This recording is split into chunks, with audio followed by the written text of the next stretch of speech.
Entergy announced it is shutting down Vermont Yankee next year.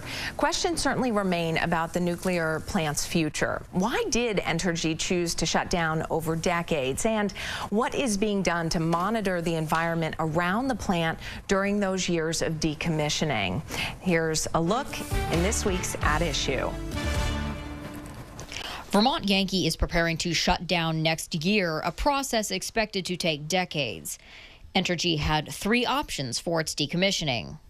Entombment has never been used in the United States and would apply to cases where the plant is too unstable to dismantle, like Chernobyl. Until recently, most plants, like nearby Maine Yankee, went into decon, immediate dismantling.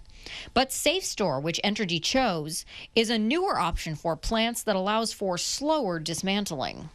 Experts say there are both financial and safety reasons why a company might choose that SafeStore method. The plant can shut off while decommissioning funds earn interest over decades. And the radioactivity also decreases over time, which could be up to 60 years, though experts believe Vermont Yankee's timetable will likely be up for negotiation depending on other factors, like the fact that the federal government has no place to store spent fuel now. There's no doubt that a longer time will provide a greater benefit of radioactive decay, but I don't think that that's the only reason to make a determination as to when the decontamination takes place. That radioactive fuel means there will be new construction needed after the plant closes. Currently, Irwin says there are about 8 dry casks of spent fuel on site. When the plant is dismantled, there will be many more, and a new spent fuel pad will be needed to hold them.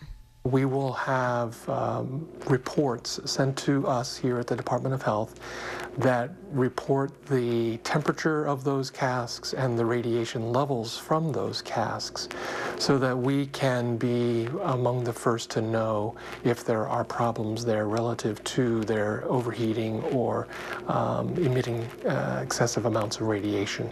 The health department also plans to continue monitoring the environment around the plant, though Irwin says it will generally be safer after shutdown. He uses the analogy of a boiling pot. When the pot is hot and the water boiling, they're more concerned about spills. But a pot of cold water won't boil over, though it could still leak, which is what they'll be looking for. But as the years go by, they will have to monitor a smaller and smaller area. After the fuel in the reactor cools down enough they can take it out, then we're looking at maybe even shrinking that geographic zone down some more. Ultimately, though, the monitoring within the plant itself during the shutdown period, including worker safety, is left up to the Nuclear Regulatory Commission. Viglienzoni, Channel 3 News.